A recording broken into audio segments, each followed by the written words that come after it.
Kalau kita melihat ke belakang sejak tahun 2018, Mhm.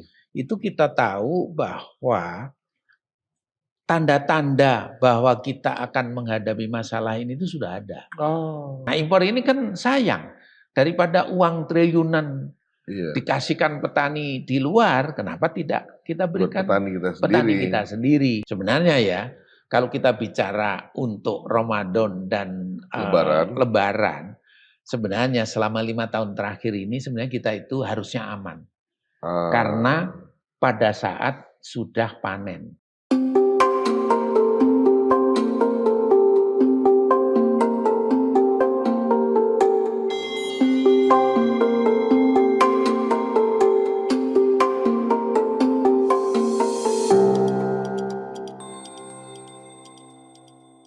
Oke, Assalamualaikum warahmatullahi wabarakatuh. Apa kabar Sobat Forum? Semoga kita semua selalu dalam keadaan sehat dan selalu dalam lindungan Allah yang Maha Kuasa. Kembali lagi bertemu bersama kami dalam program Forum Ngobdar, Ngobrol Politik bersama Darwin. Kali ini Ngobdar lebih kepada ngomongin pangan bersama Darwin. Nah, kali ini kami menghadirkan seorang narasumber senior kami, Bapak Sutarto Alimuso, Ketua Umum Perpadi, Perkumpulan Penggilingan Padi dan Pengusaha Beras Indonesia. Kita langsung aja sapa beliau. Assalamualaikum Pak. Waalaikumsalam Mas Darwin. Apa kabar Pak? Alhamdulillah, sehat Alhamdulillah. selalu. Pak, makasih udah mau hadir di tengah-tengah kami. Pastinya ini kan Bapak lagi sibuk banget nih ya, belakangan ini ya. Ya, kalau sudah masalah beras, biasa. Jadi hampir setiap hari, tidak pernah berhenti. Apalagi ini menjelang Ramadan ya Pak. Betul, betul. Pak, bagaimana Bapak ngelihat terkait kondisi beras lah belakangan ini yang Iya, pernah sempat langka kemarin gitu ya, terus harganya naik gitu. Gimana Pak? iya. Jadi begini, kejadian hari ini itu kan jangan dilihat karena persoalannya itu akibat hari-hari ini saja. Nah, ini harusnya kita melihat ke belakang. Kalau kita melihat ke belakang sejak tahun 2018, itu kita tahu bahwa tanda-tanda bahwa kita akan menghadapi masalah ini itu sudah ada. Oh. Tanda-tandanya apa? Yang pertama, kita tahu luas panen kita itu makin turun setiap tahun. Ya. Waktu tahun 2018 luas panen kita itu sekitar 10,7 juta hektar. Nah, tahun lalu itu tinggal 10,1 juta hektar. Artinya ini kan turun terus. Itu dari lahan. Padahal penduduk kita naik. Nah, yang kedua, ternyata produktivitas kita itu stagnan. Pada posisi sekitar 5,2 ton per hektar. Ya. Artinya ada persoalan sumber daya, persoalan on farm-nya, pasti pernah mendengar ya Mas Darwin masalah pupuk, Betul. masalah benih, masalah hama penyakit.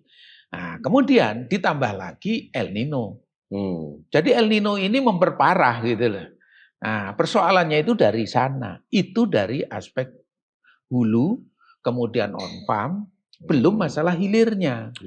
Hilirnya ini juga ada masalah prinsip. Masalah mendasar yang harus kita selesaikan. Salah satunya apa? Penggilingan padi kita itu terlalu besar, terlalu banyak, terlalu banyak. 169.000. Kapasitas produksi yang mestinya normal, itu dia bisa menggiling 225 juta ton gabah. Padahal di lain pihak produksi kita itu turun. Sekarang itu tinggal 53 juta ton lebih. Jadi hampir 4 kali. Karena itu kan persoalan-persoalan yang sudah kelihatan. Nah, diperparah lagi ternyata yang biasanya panen raya itu ada 2 kali. Biasanya bulan-bulan pada musim penghujan itu panen rayanya adalah Maret April, kadang-kadang sampai Mei. Sekarang yang kedua itu biasanya sekitar Juli Agustus.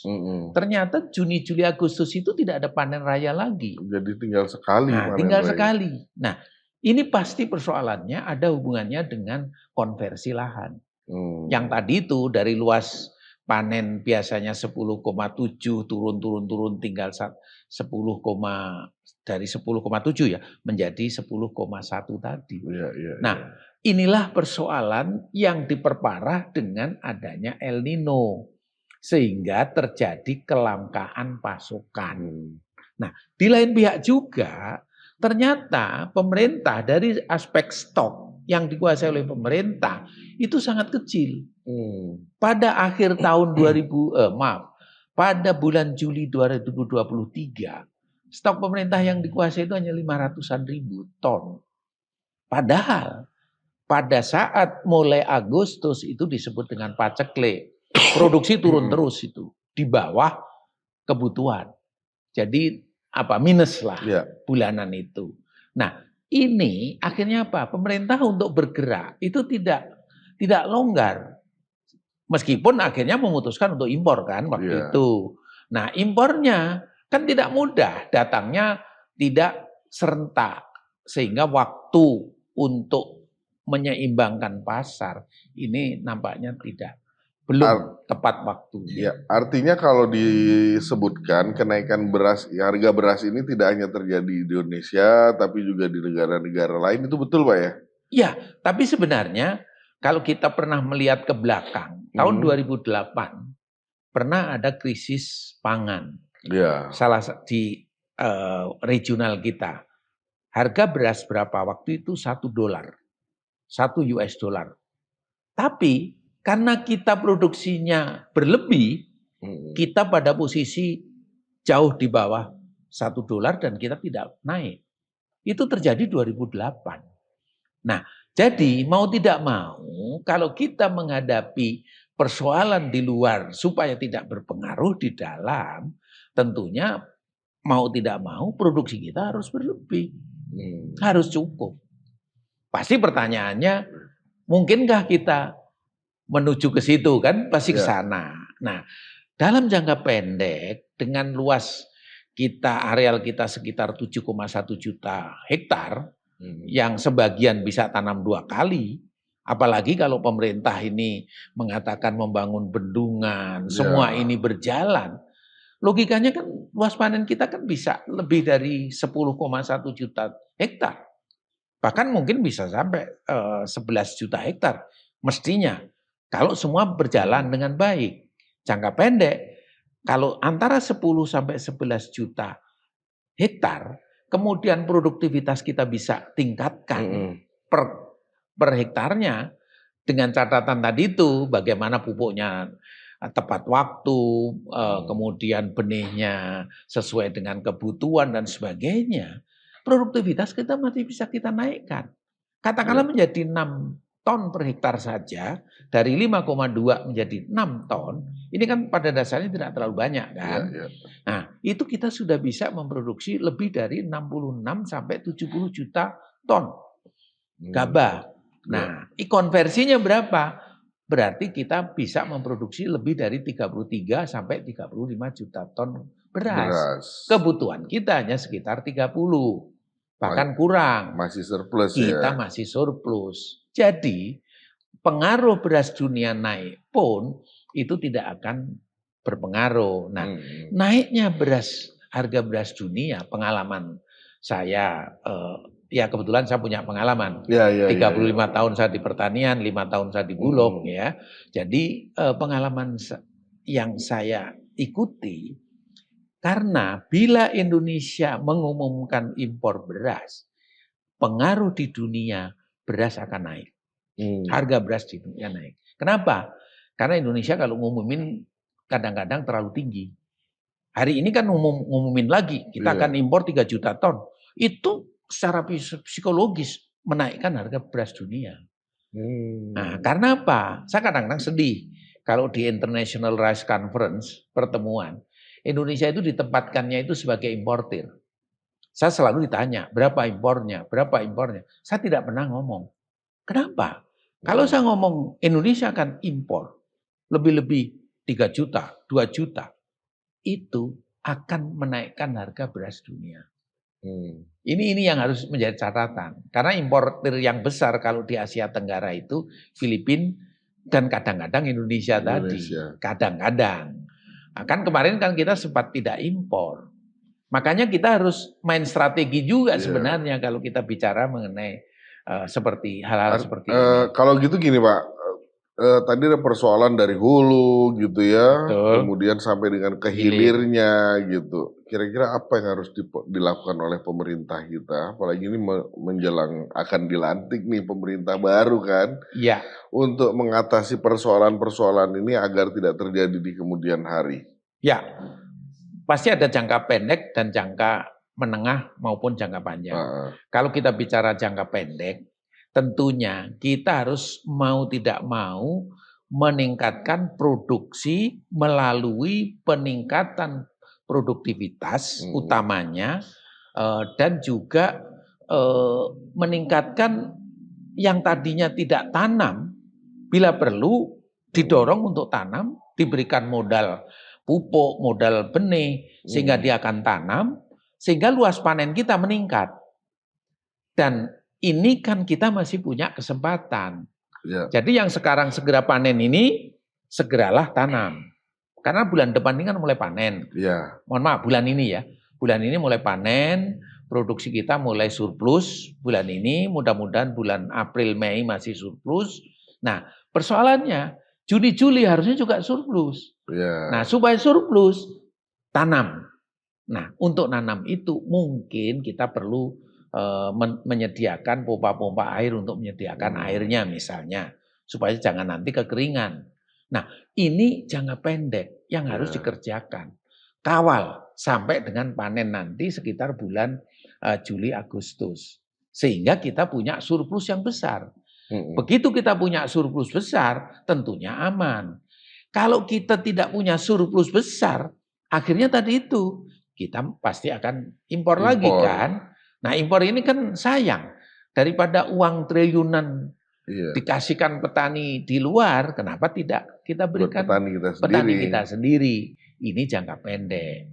Jangka menengah tentunya masalah lahan ini harus menjadi faktor utama yang harus kita perhatikan.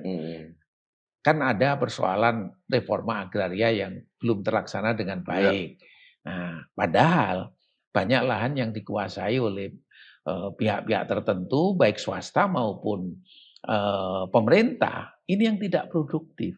Padahal itu lahan-lahan produktif untuk pangan sebenarnya. Itu yang harusnya didorong. Bahkan kita harusnya mengembangkan dalam bentuk klaster-klaster. Siapa yang mengerjakan di situ? Seyogianya kita dorong generasi muda. Generasi muda, milenial, supaya tertarik di on farm. Karena selama ini tertariknya di off farm, di hilir. Nah, karena kalau di on farm ini dianggap becek, keuntungannya kecil. Berilah hak guna usaha. Minimum 2 hektar. Bila perlu sampai 5 hektar. Supaya dia menjadi petani milenial yang bergengsi. Teknologi, mekanisasi masuk ke situ. Kita tidak perlu nyemprot misalnya atau mupuk dengan gendong. Cukup dengan drone misalnya. Jadi hal-hal seperti ini jangka menengah ini harus kita lakukan. Beri hak guna usaha, bangun satu klaster. Kalau klaster itu minimal kira-kira sekitar 200 hektar. Itu sebenarnya sudah kita masukkan juga di dalamnya adalah industrialisasinya. Industri hilirnya. Nah, kalau ini bisa kita kerjakan, saya kira Indonesia harusnya betul-betul apa yang diharapkan Indonesia emas menjadi lumbung pangan itu bisa terlaksana. Nah, tadi itu kan jangka menengah, Pak. Jangka panjangnya, Pak? Nah, jangka panjangnya tentunya kita tetap harus memperluas lahan. Ini jangan berhenti. Karena penduduk kita meningkat. Yang kedua, supaya kita tidak impor pupuk, ya kan? Karena perlu pupuk. Kenapa kita tidak bangun pabrik-pabrik pupuk yang diperlukan? Berikutnya lagi, kita harusnya membangun satu pertanian yang zero waste, hilirisasi. Jadi jangan hanya berpikir hilirisasi itu hanya tambang. Ya. Tapi hilirisasi di pertanian ini juga harus kita bangun. Dengan cara bagaimana? Termasuk kita melakukan yang disebut dengan mixed farm. Mixed farming, petani itu supaya memproduksi dan bekerja bukan hanya untuk padi, tapi bisa untuk padi, palawija, peternakan, perikanan. Ini dalam satu kawasan yang bisa kita dorong sehingga terjadi zero waste tadi. Peningkatan pendapatan akan terjadi di sana. Hilirisasi untuk meningkatkan nilai tambah.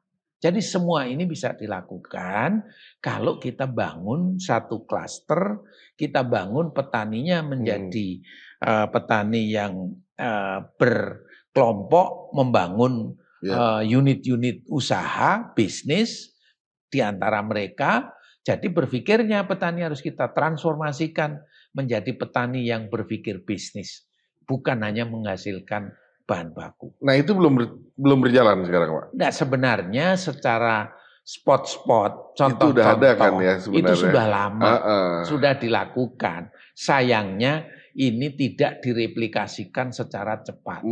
Artinya belum merata. Belum. Karena sering-sering pemerintah masih baru menjanjikan saja. Ini yang harusnya kita dorong gitu kan. Jadi prioritas pertanian. Nah gimana implementasinya? Ayo kita dorong. Pemerintah daerah kita dorong ke sana. Oke, ini berkaitan dengan Ramadan yang dalam waktu dekat kita masuk ke bulan puasa itu ya Pak ya. Kalau Bapak melihat kondisi stok beras kita hari ini aman nggak Pak sampai Ramadan atau bahkan sampai Lebaran nanti? Iya, mulai bulan ini sebenarnya produksi kita sudah di atas kebutuhan. Surplus kira-kira sekitar 900 ribu ton. Justru surplus ini yang harus kita jaga dan kami sebenarnya ingin mendorong pemerintah seyogianya ini sebagian harus dikuasai oleh pemerintah supaya menjaga stabilisasi. April surplusnya akan lebih dari 1 juta ton malah. Hampir 2 juta ton kalau tidak salah. Jadi sebenarnya ya kalau kita bicara untuk Ramadan dan Lebaran sebenarnya selama 5 tahun terakhir ini sebenarnya kita itu harusnya aman. Karena pada saat sudah panen raya. Nah, mungkin nanti 2 tahun yang akan datang, nah ini kita sudah mulai harus berpikir. Karena nanti Ramadannya sebelum masuk panen raya. Nah inilah yang harusnya ketika Lebaran ke depan itu di Februari ini itu ya, mulai lebih prihatin. Kalau hari ini sebenarnya posisinya itu adalah posisi yang masih diuntungkan. Nah belakangan ini kan masyarakat mengeluhkan. Karena harga beras yang naik gitu ya, berasa lah di masyarakat kita gitu. Nah, pertanyaannya apakah itu hal yang sama terjadi juga dengan para petani kita, Pak? Iya, petani kita sebenarnya akhir-akhir ini cenderung sebagian ya, yang dia bisa panen, yang dia bisa nanam dan panen, mereka menikmati. Meskipun yang menikmati paling banyak itu sebenarnya bukan petani, tapi middleman. Di lapangan itu middleman banyak. Middleman-nya itu siapa saja? Ada penebas, ada pengepul, ada tangan kanannya penggilingan padi besar terutama. Ini yang mencari barang. Terus ada juga tukang panen. Tukang panen itu yang bawa alat combine, harvester itu. Mereka lah yang sebenarnya lebih banyak menikmati. Kenapa saya katakan lebih banyak menikmati? Karena dia bekerjanya pendek, waktunya, tapi dia memperoleh keuntungan yang lebih besar. Petani 4 bulan, 3-4 bulan, tapi keuntungannya oke, kemarin itu cukup baik. Karena dia menerima ya hampir 7 ribuan rupiah lah. Bahkan ada yang lebih. Nah, kemudian tapi sampai ke penggilingan kan bahkan sampai di atas 8.000 rupiah.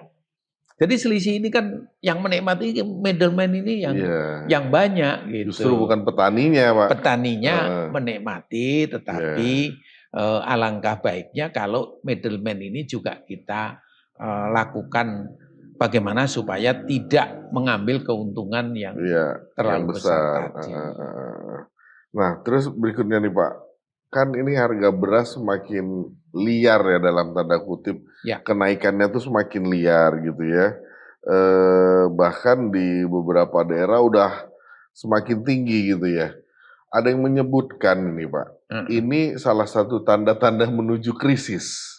Bapak melihatnya seperti apa Pak? Iya, harusnya gini loh, persoalannya kan, persoalan harga itu pasti ada hubungannya supply.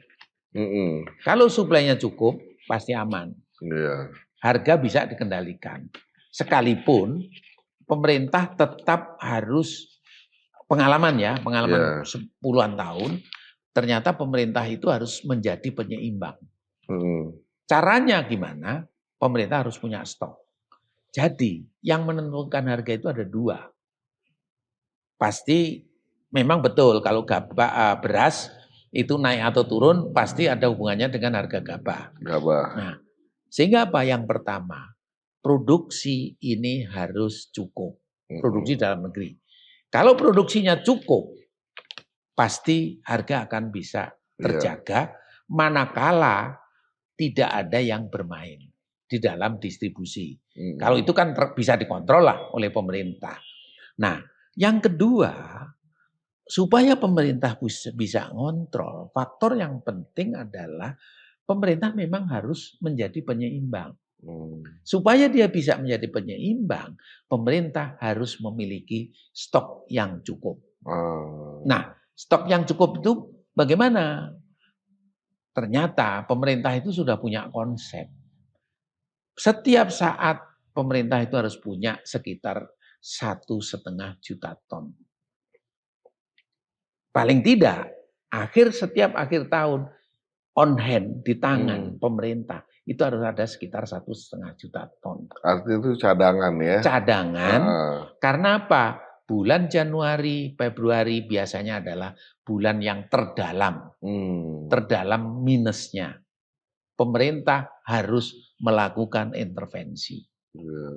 Jadi di situ aja sebenarnya. Kalau itu bisa dilakukan dan kalau hari-hari ini karena kita sudah mulai panen, kemudian impornya juga mulai masuk, stok kita mulai banyak.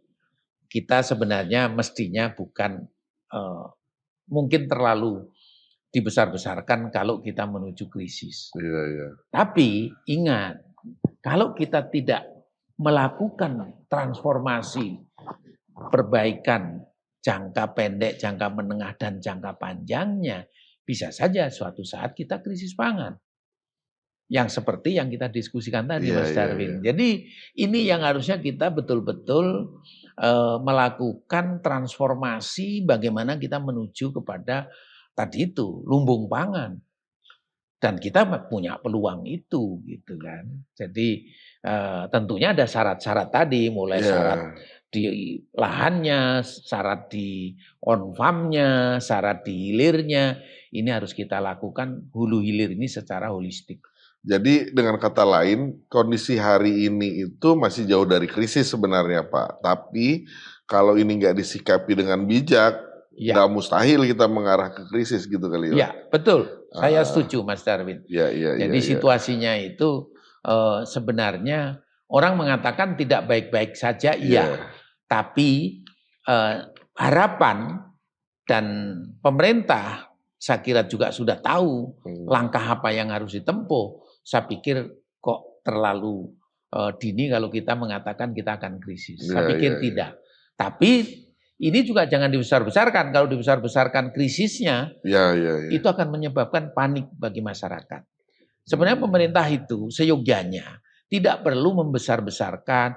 Oh ini terjadi El Nino, mundur waktu tanam, panennya kurang, harga beras dunia naik.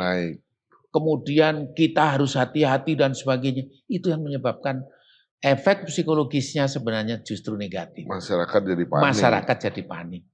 Justru harusnya masalahnya semua oleh pemerintah bisa diselesaikan. Harusnya begitu. Jadi itu ada persoalan, iya. Tapi itu sudah kita siapkan. Penyelesaiannya adalah begini. Tapi kan itu udah terjadi Pak, pemerintah udah menyampaikan itu kan, udah terlanjur menyampaikan itu. Nah, pertanyaan saya dengan kondisi yang seperti ini gitu ya, harus kita akui masyarakat sudah mulai panik. Ya. Walaupun nggak semua masyarakat, tapi Betul. yang masyarakat awam udah mulai panik kan. Kira-kira apa yang harus dilakukan masyarakat, Pak, menyikapi kondisi sekarang ini? Sebelum masyarakat tentunya pemerintahnya pemerintah. Pemerintahnya tentunya mau tidak mau akhirnya menjadi yang namanya penggelontoran stok. Ini harus betul-betul dilakukan. Masih perlu dilakukan. Awal bulan Maret ini ada 2. Jadi kalau secara bulanan itu pelaku bisnis beras itu tahu. Awal bulan itu permintaan pasti naik. Karena habis gajian. Itu 1. Yang kedua, kita akan masuk Ramadan. Pasti naik permintaan. Nah, mau tidak mau, pemerintah jangan nunda-nunda. Gelontorkan itu. Nah, jangan sampai ternyata mau gelontorkan barangnya tidak ada. Saya dengar ada 1,2 juta ton stoknya. Segera gelontorkan. Dengan sasaran yang tepat, waktunya tepatnya adalah awal bulan ini. Jangan ditunggu. Kemudian daerahnya tentunya adalah daerah-daerah yang tidak ada panen padi. Kan gitu. Kemudian caranya banyak yang bisa kita lakukan, jangan hanya menggunakan broker-broker. Kalau menggunakan broker ya itu yang diambil keuntungannya oleh broker-broker. Artinya pemerintah juga harus, kalau kita bicara teori ekonomi, harus menjaga supply. Karena demandnya ini menjelang Ramadan, demandnya semakin tinggi. Dan gitu awal bulan. Jadi kondisi itu yang harusnya menjadi catatan. Nah, masyarakat sendiri sebenarnya tidak perlu terlalu panik. Karena panen bulan Maret itu kita sudah surplus kira-kira sekitar 0,9. Dan saya melihat sendiri ke lapangan ya. Saya ini tukang ke lapangan gitu ya.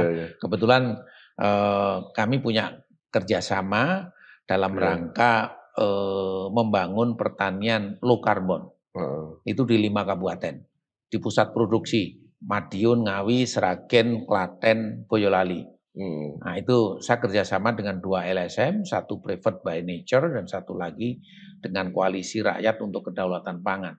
Nah kita membangun, mendampingi 150 penggilingan padi di 5 kabupaten dan itu kita dorong untuk membangun klaster kerjasama dengan petani dan dia menuju kepada migrasi ke penggunaan bukan diesel lagi tetapi listrik sehingga gas karbonnya bisa dikurangi. Pak, panen di Maret itu yang dimaksud panen di Maret tadi di awal Maret, pertengahan atau akhir Maret? Karena kan kita udah masuk awal Maret nih kan. Alhamdulillah daerah-daerah tertentu sudah panen. Oh udah. Misalnya di awal Maret ini meskipun Demak itu kan sudah panen, bahkan panennya tinggal sekitar 30% menurut laporan teman-teman saya di daerah. Sayangnya memang kemarin ada yang kena banjir, spot-spot gitu ya. Kemudian padi juga banjir, panen. Kemudian Cepu panen, Bojonegoro juga sudah mulai panen. Kemudian Sragen sebagian juga sudah mulai panen, Aceh panen. Jadi ini akan panen dan nanti besarnya kan April. Nah, tapi berarti kalau dalam setiap tahunnya itu awal Maret itu udah mulai panen ya Pak?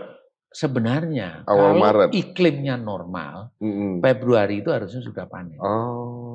Panen Februari itu panennya sudah besar, meskipun panen Februari itu sebagian pasti diolahnya pada bulan Maret. Masuk pasarnya bulan Maret. Nah ini juga begitu kan, panen Maret ini pasti sebagian masuk pasarnya kan bulan April.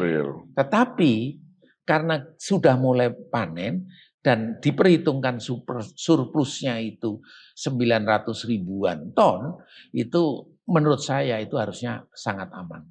Apalagi pemerintah punya stok 1,2 juta ton. Harusnya aman. Gelontorkan itu kalau awal bulan ini. Jangan dihemat-hemat. Nah, supaya nanti justru pemerintah membeli yang dalam negeri.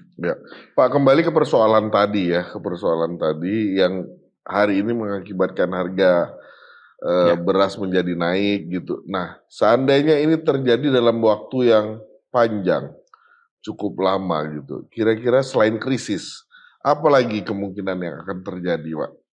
Iya, ini kan harus membangun kepercayaan kepada masyarakat dan petani. Supaya petani tetap bertanam, masyarakat punya kepercayaan kepada pemerintahnya kan gitu kan. Dengan cara mencukupi kebutuhan pangannya. Cukup di mana saja, kapan saja, dengan harga yang terjangkau. Kualitas sesuai dengan harapan. Sehingga apa? Kesejahteraan lahir batinnya masyarakat ini bisa terpenuhi. Termasuk petaninya. Termasuk pelaku bisnisnya. Nah, kalau ini tidak terjaga, ya pasti akan secara politik pasti akan terjadi persoalan-persoalan sosial. Nah, ini kan harus kita hindari kan. Jadi ekonomi kemudian ke sosial ke politik dan seterusnya merembet kemana-mana. Karena pangan. Bung Karno kan mengatakan, Mas Darwin, pangan rakyat adalah hidup matinya bangsa. Itu yang mungkin harus kita pegang bersama gitu ya, founder pangan ya. Pangan, masalah pangan. Dan itu Henry Kissinger pun dulu mengatakan, kalau akan menguasai dunia, salah satunya ya pangan, di samping energi. Di samping energi dan air, pangan. Makanya bagaimana Amerika ingin menguasai pangan, termasuk kita juga dikuasai dari kedelai dan gandum, kita dikuasai oleh asing. Ini adalah pasti semua negara itu punya pikiran seperti itu. Secara geopolitik, negara di sekitar kita melihat Indonesia itu adalah pasar. Karena penduduknya yang besar. Padahal kita punya potensi. Sumber daya alam kita sebenarnya punya potensi yang luar biasa. Ini yang harus kita gali bersama. Harus kita gali. Bukan jadi pasar harusnya kita. Harusnya. Jadi produsen bahkan. Gitu. Harusnya. Dengan kondisi yang ada kan. Alam kita, lahan kita. Gitu ya. Oke. Pak, kembali ke harga beras yang naik yang menjadi topik perbincangan kita hari ini. Kira-kira ini akan turun nggak, Pak? Karena Maret ini mulai panen gitu ya. Karena kan ini yang dikhawatirkan masyarakat menjelang Ramadan gitu ya, harga beras makin naik gitu. Kira-kira ada apa ya, tanda-tanda akan menurun atau malah tetap, Pak? Kalau tanda-tanda untuk turun itu sebenarnya menurut data yang saya kumpulkan dari teman-teman di lapangan dan saya sendiri juga ke lapangan. Itu sejak minggu ke-3 Februari itu sudah ada. Di mana tanda-tandanya adalah suplai gabah mulai meningkat, harga mulai turun, harga gabah. Ini sudah mulai turun tuh minggu ke-3. Minggu ke-4 lebih nyata lagi turun. Nah, meskipun turunnya baru sekitar 300, 400, tapi di titik-titik tertentu lebih dari Rp400 per kilogramnya. Nah, otomatis ini akan turun sebenarnya. Apalagi Maret mulai panen tadi. Dengan catatan tadi itu, tetap pemerintah harus memperhatikan terjadinya peningkatan permintaan awal bulan Maret ini. Sampai dekade pertama menjelang puasa. Ini tetap pemerintah satu-satunya cara gimana? Jangan di stop mengenai operasi pasarnya. Kalau bantuan sosialnya akan diberikan, lakukanlah bulan ini, awal bulan ini. Jangan ditunda.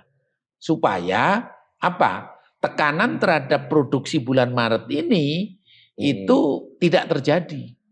Kalau ini tidak masuk, permintaan meningkat, ada istilah, berarti pasar beras hangat.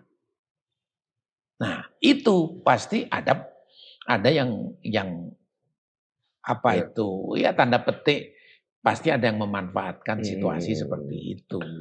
Artinya dengan kondisi yang Bapak jelasin tadi, kalau dari minggu ke-3 Februari, terus sekarang kita udah ada di minggu pertama, masuk minggu kedua Maret, harusnya ini udah turun ya, Pak? Sudah. Dan harusnya udah turun.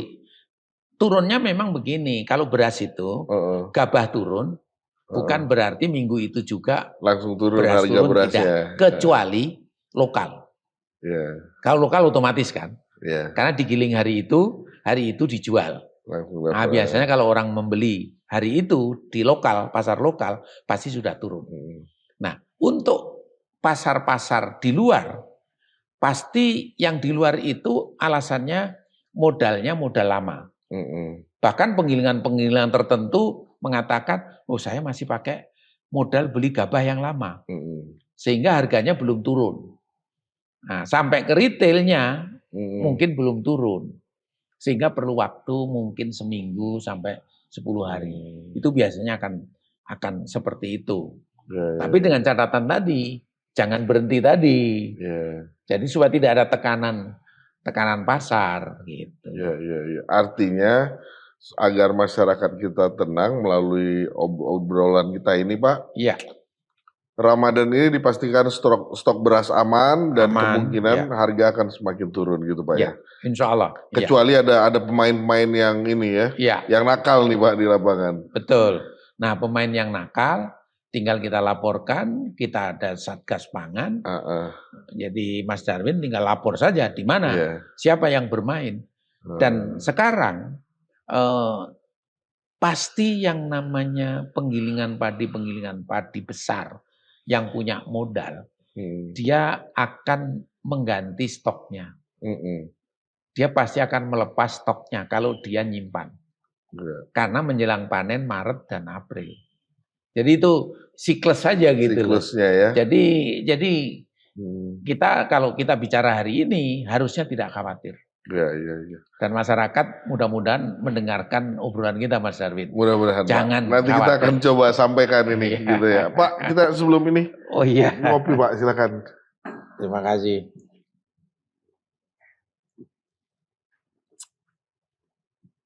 Pak Tarto, nggak terasa udah setengah jam kita ngobrol-ngobrol. Iya. Terima kasih banyak udah mau berbagi. Saya pikir obrolan kita barusan ini sesuatu yang positif ya. Amin. Mudah-mudahan ini bisa menenangkan masyarakat kita menjelang Ramadan nanti. Jadi stok beras kita masih aman gitu ya. Harga beras dan insya Allah akan semakin turun gitu ya. Pak, terima kasih banyak. Sehat selalu. Mudah-mudahan dilancarkan semua urusan dan pekerjaan. Amin. Dan yang paling penting gak kapok, Pak, kalau kita undang lagi. Amin. Siap setiap saat, Mas Darwin. Terima kasih banyak, Pak. Perbincangan kita. Ya, Sobat Forum dimanapun Anda berada, itu tadi obrolan kami dengan Pak Surarto Alimuso, Ketua Umum Perkumpulan Penggilingan Padi dan Pengusaha Beras Indonesia atau Perpadi. Kita sama-sama dengarkan tadi pernyataan beliau. Menjelang Ramadan ini dipastikan stok beras aman dan insya Allah harga beras di pasaran juga akan berangsur naik. Saksikan terus Forum Hobdar, tentu saja kami akan hadirkan isu-isu dan narasumber kompeten lainnya, tentu saja di channel YouTube Forum Keadilan TV. Terima kasih. Assalamualaikum warahmatullahi wabarakatuh. Waalaikumsalam warahmatullahi wabarakatuh.